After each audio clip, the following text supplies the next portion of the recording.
Well, good afternoon. It's Saturday in the 5th week of lockdown, I think it is, and I am joined here by some friends. I have some friends here, and perhaps we are feeling that we are a bit abandoned by our friends, and we have abandoned them because we can no longer see our friends. And maybe some of us are younger, are maybe looking to our wee friends like this. Or maybe perhaps some of us who are a wee bit older are still looking to these furry friends that we have here. But nevertheless, friends are very important, and it's very important that we keep our distance from physically seeing our friends. And as I said before, I don't believe in social distancing, I believe in physical distancing. There's a very big difference between the two. Social distancing versus physical distancing, because we can still talk to each other on all sorts of formats. It's not quite the same, but it's still very good. But I can have these three friends with me. These are my friends, and I can have them with me because they live with me. But we want to talk about friends today, and sometimes we can be disappointed by our friends. We have great friends too, and we have friends that perhaps we don't see very often. And sometimes those friends are actually the best friends, ones that we don't see so often. But it's also those friends that we have that disappoint us. I'm sure that you and I have both been hurt by people who we thought were our friends but have betrayed us, or for some reason that we don't know, are no longer in touch with us. And maybe some of us are in a situation more than that, who we're just simply not talking to some friends for whatever reason.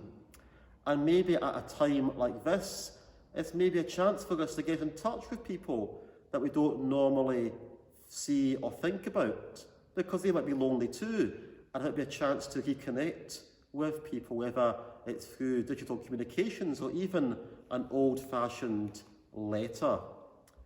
But ultimately, we do feel sometimes let down by our friends, and maybe it's also a time to give up certain friendships too, because sometimes certain friendships can be poisonous and bring us down and bring our reputations down, or the reputations of our work or the church or people or organisations that we belong to. But nevertheless, if we do feel we want to cut people out of our life for whatever reason, it's still important that we pray for them, pray for their healing, and pray that they might come back to be reconciled. And that's what friendships can be from a physical, from a temporal point of view, but also a spiritual point of view. We also have to think about these people needing to repent and coming to the Lord. And maybe we need to be humble too. Maybe we are the ones who are causing the hurt and the pain as well. But we're all still feeling a bit lonely at the moment. When I walk up and down the streets in Alloa and Mainstay, and there was quite a few people who have a wee bit of cabin fever at the moment. However, we also have a friend in Jesus. As cheesy as it sounds, the Lord Jesus Christ is our friend because he came among us. He lived the life that we live, and he knows our joys and our sorrows, our temptations, and the things that we find difficult and the things that we enjoy. And so truly, Jesus is our friend. He has ascended into heaven, but he came down among us, and he dwells with us. Maybe it's a time that we want to reconnect to Jesus. Maybe some of us have shunned him and put him away, or maybe some of us have put him at a distance, like Mr. B here.